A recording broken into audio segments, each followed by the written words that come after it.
Oi, pessoal, tudo bom? Estamos aqui de volta com mais uma edição do Copa na Copa. Eu, como diz aqui o GC, sou o Carlos Correia. Aqui comigo, estreando nesse programa, já devidamente recuperado da Covid, João Paulo Fontona. E aí, JP, tudo bom? Tudo bom, Carlos. A voz ainda tá um pouco comprometida, mas graças a Deus foi tudo bem. Não é álcool essa voz, é Covid?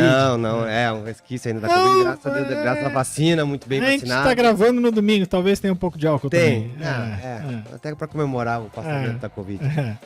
A gente vai falar de um pacote de jogos, né? Como a gente não teve o episódio no sábado, o episódio do sábado é diferente, né? Eu e o Vitor Figueiró fizemos aqui uma lista de quem a gente acha que vai se classificar ou não.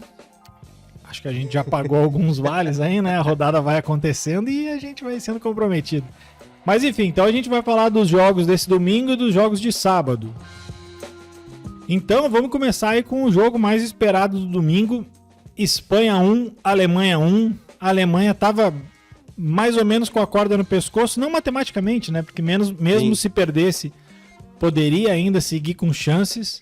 Saiu perdendo, na verdade, saiu atrás, mas conseguiu uma boa reação aí, conseguiu se impor e empatou com a gurizada da Espanha. Vai aí é ótimo, né? Vai para a última rodada com uma perspectiva um pouco melhor, porque enfrenta a Costa Rica, enquanto a Espanha enfrenta o Japão.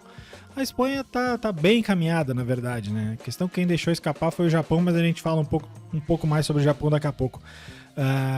Vamos falar sobre Espanha e Alemanha. O que te pareceu esse jogo? Carlos, mas eu acho que o jogo da Espanha com a Alemanha, ele não tinha como não estar linkado com o jogo do Japão, né? Eu acho que a tensão que a gente previa para a rodada, para esse jogo, né? Além de ser um clássico Espanha e Alemanha, ela diminuiu bastante por causa do resultado que nós... Costa Rica ajudou muito a Alemanha. Assim como eu não se imaginava que o Japão ia derrotar a Alemanha na primeira rodada. A gente fala que ela poderia ainda mesmo se perder, continuar com chance só porque a Costa Rica ganhou do Japão. Isso. Porque se o Japão tivesse ganho... Que é o que se imaginava depois da primeira rodada. Exatamente. A Costa Rica sendo goleada e o Japão surpreendendo a Alemanha. Se acontecesse do Japão vencer e a Espanha vencer, os dois iriam a 6. Um abraço para a Alemanha. Exatamente. E acho que isso favoreceu muito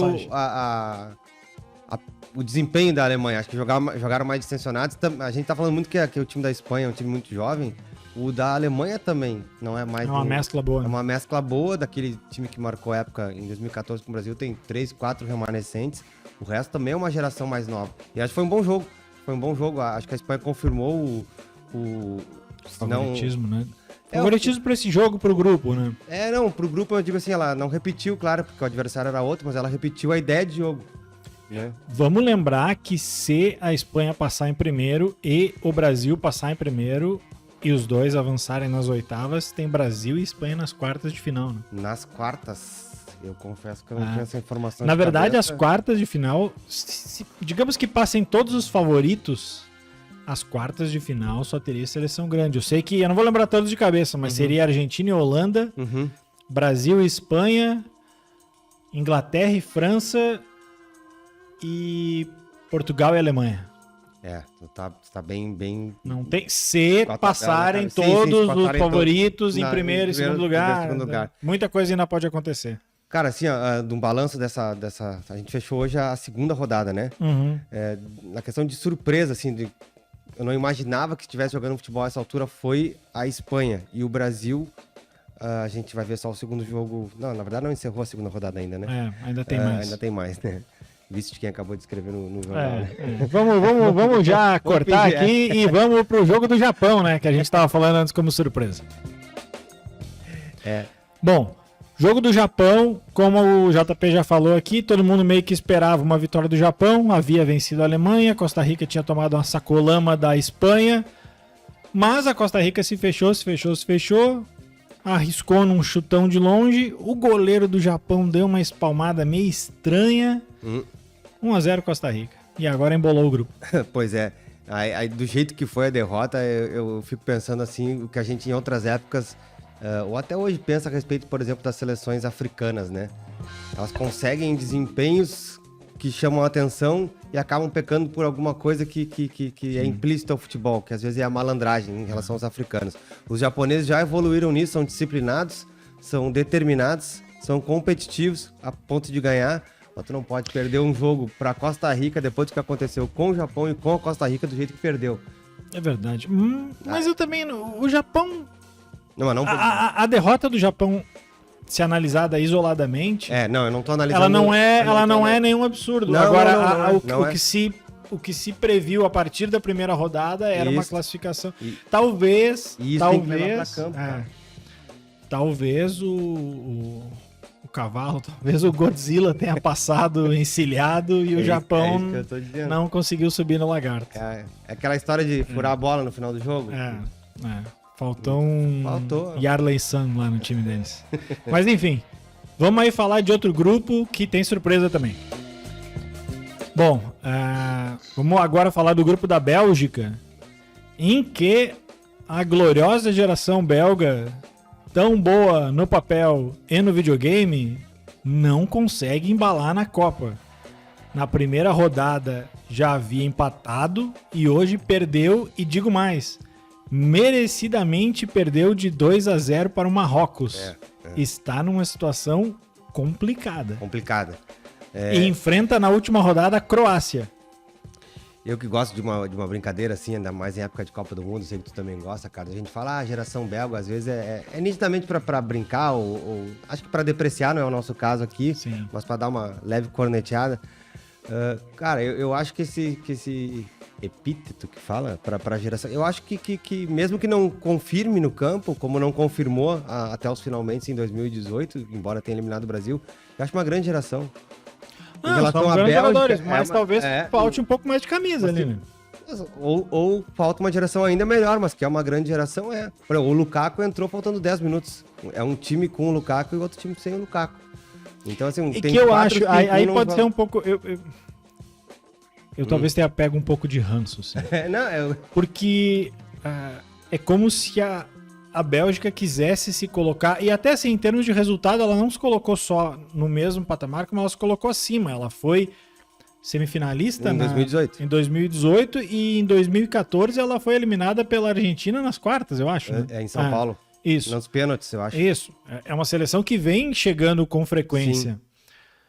Mas eu acho aquilo de uma seleção que não é grande, ela não é do mesmo patamar de um Brasil, Argentina, é um França, país bem menor, Alemanha, tem menos gente, é mais difícil fazer time. Mas é aquela...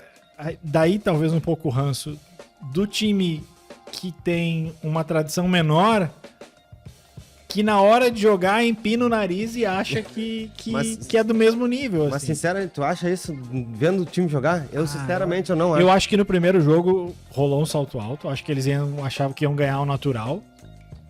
Não, acho que foram muito surpreendidos. Aí sim, Canadá? Se tem alguém pra ser surpreendido na Copa, pelo mas Canadá. Tudo bem, mas tu não pode empatar com o Canadá. Não pode, eu não tô defendendo a Bélgica. Eu digo só, eu não vejo como nariz empinado e salto alto. O Canadá jogou um futebol muito alegre. Daqui a pouco nós vamos falar do Canadá. Vamos cortar aqui já pra poder falar do Canadá. Cortamos então, vamos falar agora do Canadá, que encantou a torcida, jogou bonito, todo mundo achou legal, todo mundo torceu. A camisa era muito bonita, jogou as duas bem, perdeu as duas. Perdeu pra Bélgica, hoje fez um gol com 1 minuto na Croácia, o gol mais rápido na Copa até aqui, só que depois tomou outros 4, né? Croácia, atual vice-campeã, confirma sua condição, deve se classificar, né? Ainda que na última rodada pegue a Bélgica. A batata agora tá toda do lado da Bélgica. Isso. E vai pegar a Croácia embalada, eu acho que separando ali rapidinho o Canadá. E hoje, a gente vendo o Canadá jogar e vendo o Marrocos, é bastante improvável que o Marrocos não vença o Canadá. O que deixaria uma vaga para o Marrocos. É bastante improvável que o Marrocos não vença. Isso. E aí o Marrocos iria a 6. Não lembro o que a gente apostou no nosso bolão, mas... eu apostei Bélgica e Croácia. Acho que a maioria do pessoal botou Bélgica e Croácia. O nosso bolão é só pelo primeiro e segundo, mas se eu tivesse que apostar agora nesse jogo, eu não aposto no Marrocos contra o Canadá. Pelos deuses do futebol, o Canadá vai ter que fazer um ponto. É muita injustiça o Canadá jogar bem as duas partidas. Pra mim, a grande surpresa do ponto de vista de performance, de que eu não esperava nada, não conhecia nada da seleção, e jogaram bem os dois jogos. Mas eu acho que o Canadá Não, passeou, tirou foto, sim, fez sim. selfie, Mas comprou lá não o fez camelinho fiasco. pra levar. Mesmo que perca os 3 jogos. Não, tudo bem, não fez fiasco, Não- mas não tipo, fez. se o Canadá perdesse os 3 jogos, era o esperado. Exato, eu não esperava que o Canadá tivesse um time que jogasse Mas bem. assim, o Marrocos jogou bem contra a Isso. Croácia, jogou bem contra a Bélgica Isso. hoje. É um time melhor que o Canadá. A lógica aponta que o Marrocos vença. o Canadá. Não chego até aí, mas E aí eu acho que tem uma boa chance da Croácia passar como Sim. primeiro e o Marrocos em segundo. Que pega ali o grupo da Alemanha com a Espanha no cruzamento. E a Croácia, da primeira rodada, me deixou um pouco assim. Um pé atrás, assim, porque eu tinha uma lembrança boa da Croácia de 2018, né? Que foi finalista. E já acho que essa segunda rodada. Jogou mais afirmado. Né? Exatamente, jogou, me lembrou mais a Porque esses times. postura de 18. Todos esses times ali da região, a gente falava muito da Iugoslávia, antes, né? Exato. Eram meio isso, assim. Quando a gente tem uma expectativa, Isso. acontece o contrário. Quando tu não espera nada, a Croácia é vice. E aí quando tu vai cheio de expectativa, não acontece nada. Tava-se com medo que acontecesse de novo, assim, vai frustrar de novo. E acho que é um país desses ex da União Soviética, assim, ex-Yugoslávia nesse caso, que joga um futebol mais diferente daquele habituado de que a gente trata o europeu. A exceção da Espanha, que joga um futebol... Mas a Iugoslávia sempre eles falavam que jogava um Isso, futebol mais parecido com o Brasil do isso. que com a Alemanha, a Itália, né? E preserva isso mesmo Até hoje, dividido, né? Já que a gente falou em futebol de outros lugares, vamos dar um take aqui, um break, e vamos falar de um time, de uma seleção bem mais perto. Depois que a gente noticiou semana passada o falecimento da Argentina, é preciso dizer que era fake news, a Argentina tá viva. Messi foi lá, acertou, não foi uma pancada, né? Foi mais jeito do que força ali, bem no cantinho do goleiro do México, depois... A Argentina fez mais 2-0 sobre o México, respira. Como a Arábia perdeu o outro jogo, também deu uma embolada no grupo. México, Argentina, Polônia e Arábia, meio que todo mundo chega com chance na última rodada. Mas a gente vai falar aqui primeiro de México e Argentina. Não foi fácil como pode parecer que foi. Os 2 gols saíram da metade pro final do segundo tempo. A Argentina, eu acho que classifica até com alguma tranquilidade depois do medo que passou. Mas eu reviso o favoritismo que eu tinha colocado a Argentina no começo da Copa. Eu acho que a Argentina não tá numa prateleira hoje que eu só consigo ver, vamos ver amanhã o Brasil. Hoje eu só consigo ver numa primeira prateleira Brasil e França. Mas, Carlos, concordo com tudo que tu tá dizendo, só faço uma pequena ponderação. Tu imagina os 90 minutos contra a Polônia e a Argentina construir uma classificação de forma tranquila? Não, eu acho que ela não tem como tranquila, classificar de forma eu digo tranquila. assim, Na não, comparação tem razão, de onde ela tem razão. De onde ela estava. É antes que do eu jogo, acho, eu acho que a pior tensão pra Argentina já passou. Já passou, mas eu acho Já que passou. vai ser... Porque ela sabe que agora ela Ela não depende vai só fazer dela. 2-0 ao natural. Não, mas vai. é que a bolinha que a Polônia tem jogado até mas agora. é enfrentamento, acho que é carne de pescoço. É que assim, a responsabilidade da Polônia contra a Arábia era da Polônia. A responsabilidade da Polônia contra a Argentina é da Argentina. Sim, eu, com certeza tu vai lembrar. Fica à vontade para dizer os nomes. Eu não vou dizer, vou dar uma pipocada aqui. Tem um confronto regional aqui que se diz que quando um time tá mal, a melhor coisa para esse time se recuperar é encarar esse outro time. Nada é melhor para quem tá mal numa Copa do Mundo do que enfrentar o México logo depois. Ah, sim. É um time que se joga bem, é elogiado e sempre perde. Sempre perde. Pra Argentina não tinha... Talvez o Catar fosse melhor. Só de cabeça agora eu lembro de... Tanto para um quanto para outro time da capital aqui. Eu lembro de 2 times na Serra e lembro de um time da região, da região mineradora de Santa Catarina. Esses é sempre. Precisou para se recuperar, vai lá que não tem tabela outro. bem te joga. Porque tu sabe que se no jogo que tu precisa recuperar, tu perdeu, esquece.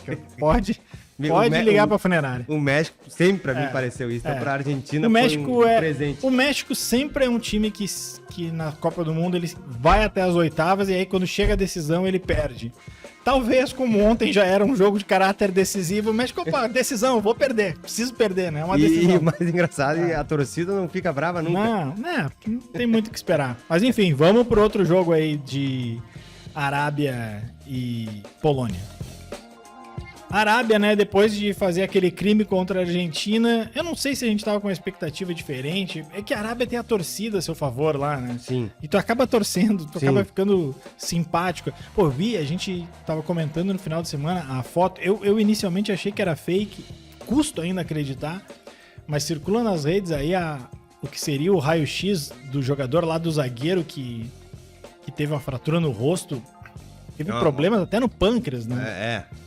Cara, a foto Pra é sair, assim, não tem mais nada no crânio do cara. É um rachado daqui É. até aqui, assim, cara. É horrível. A pancada foi forte, cara. Então tu acaba ainda mais tendo empatia pela situação do time, né? Exatamente. E era talvez a grande chance da Arábia ali encaminhar uma classificação para ir mais tranquila. Chegou a ter um pênalti a favor, perdeu o pênalti. Pra mim foi um dos defesaço, placares mais injustos da Copa até agora. Fato é que a Arábia ainda depende só de si. Sim. Se ganhar do México... E eu acho que vai ganhar do México. Mas Eu não fiz as contas se ganhar do México e a Argentina... classifica. Não. E a Argentina? Não, porque se a Arábia ganhar do México, a Arábia vai a 6. A Polônia tem 4 e a Argentina tem 3. Se a Argentina... Tem ganhado aí. Se a Argentina ganhar, significa que a Polônia não vai ganhar. Tá. Mas e se empatar a Polônia e a Argentina? Aí a Argentina fica com 4 e a Arábia vai a 6. E a Polônia? Aí da Polônia e a Arábia. Isso que eu tô... Tá. A Argentina, ou seja, a Argentina tem ganhado da... Não, a Argentina pode se classificar com empate. Desde que México O México tire ponto da Arábia. Isso, Tá. exatamente. Tá. Porque daí o saldo da Argentina é melhor.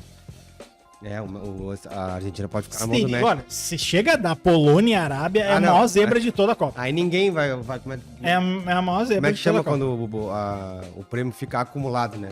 Ninguém vai ganhar. Não, essa não.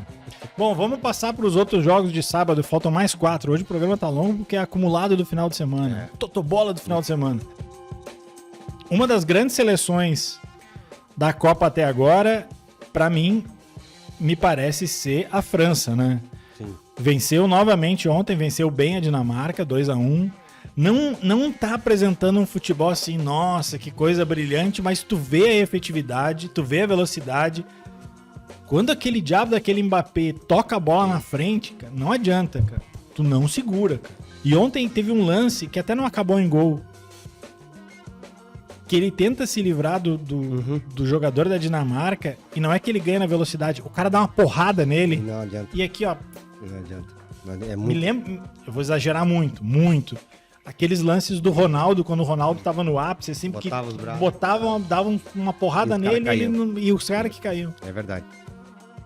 Eu vi, não lembro quem comentando, e pra mim tem a ver, faz muito sentido, porque não existe seleção, não só nessa Copa, acho que na história das Copas, uma seleção, claro, desse tamanho e com essa expectativa, que tenha sido tão desgualepada na iminência de... Não é assim que o cara machucou há 4 meses atrás e não eles pôde tiveram voltar. um jogador... assim, os caras foram machucando ao longo dos últimos meses. Na véspera da Copa, perderam o centroavante. Aí na estreia, no gol que tomaram, perderam o lateral esquerdo titular. Aí entrou o irmão dele mais novo, que pra mim tá sendo um dos grandes nomes da seleção até agora.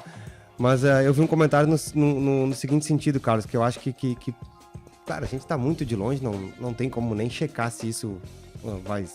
Talvez se ganhar a Copa, a França, esse tipo de história brota, né? Não é nem vaza, é brota, que é no sentido de... É tanta dificuldade, é tanta coisa dando errado, que até quem não se dava bem lá dentro se dá as mãos. E aí cria um sentimento de unidade no grupo. É porque pra se dar as mãos na França... Cara, que seleção pra dar rolo, né? Mas eu acho que uma ideia de equipe passou a ser criada em função da dificuldade. É muita dificuldade. Não é se perder. Os caras podem se fechar mais. Isso que eu tô correr como não se imaginava que pudessem correr tanto. E a França também acaba com esse tabu que vinha aí desde 2006, né? Quando o Brasil foi campeão e conseguiu se classificar. O Brasil foi campeão em 2002 e avançou de fase. Desde então, o campeão não passava da primeira fase, né? Em 2010 sim. foi a Itália. Itália morreu em 2010. Depois, em 2014, foi a Espanha. 2018, em 2018 a Alemanha. Agora a França nem cócegas. Já tá classificada. Pra mim é o melhor time que eu vi na Copa, junto com o Brasil. É que a França a gente tem uma amostra dupla já. Exato. O Brasil a gente vai ver amanhã se tem Neymar. Exato, que aí já também não é a mesma coisa. Vamos ver. Enfim, aí falta só um jogo pra gente analisar aqui, que é o jogo entre a Tunísia e a Austrália. A Austrália ganhou da Tunísia, e é tudo que a gente vai falar, né? Porque não vamos, né, perder o nosso tempo e o tempo de vocês aí. Uma desculpa, pessoal da Austrália e da Tunísia, é que esse jogo foi muito cedo e também não era um dos mais interessantes. Não é. Apesar de que a Austrália pode fazer o crime e a Austrália depende só de si no jogo contra a Dinamarca. A última rodada guarda isso aí, a França já está classificada, até a Tunísia. A Dinamarca entrou na Copa como se fosse um potencial queridinha do povo, né? Até agora, a Dinamarca entrou como se tivesse garantido como a segunda vaga desse grupo. Só que chega para a última rodada precisando vencer da Austrália. Basta vencer que passa. Eu vou torcer para a Austrália. Não sei, vamos ver aí. Bom, vamos fazer um último corte aí pra gente falar, só citar aí quais são os jogos de amanhã. Tem um jogo que com certeza você sabe qual é. Bom, nessa segunda-feira, Brasil volta a campo, é a grande atração, pelo menos para nós brasileiros, né? Brasil e Suíça, 1h, dessa vez é 1h, não é às 4. O próximo jogo vai ser de novo às 4 contra Camarões, mas amanhã, nessa segunda-feira, Brasil e Suíça, à 1h. Pode encaminhar a classificação brasileira, né? Acho que não classifica matematicamente ainda, por causa dos outros resultados, mas deixa muito mais do que bem encaminhada. Mais cedo, às 7 da manhã, tem Camarões e Sérvia, e ainda tem os jogos do Grupo H, do nosso querido Uruguai. Mais cedo, Coreia e Gana, às 10 da manhã, e às 4 da tarde, fechando o dia, baita jogo. Portugal e Uruguai. Uruguai que pelo menos arranque um pontinho, senão a situação vai começar a complicar. Não jogou nada primeiro. Não jogou nada até agora. Não jogou nada. O time mais forte desse grupo até agora é Portugal, que também tudo pode acontecer nesse Grupo H. Mas, tudo que acontecer a gente vai comentar nessa segunda-feira. Por hoje, a gente fica por aqui. Obrigado, JP. Prazer. Obrigado a todo mundo aí que nos deu audiência. Volte amanhã. Um abraço. Tchau, tchau.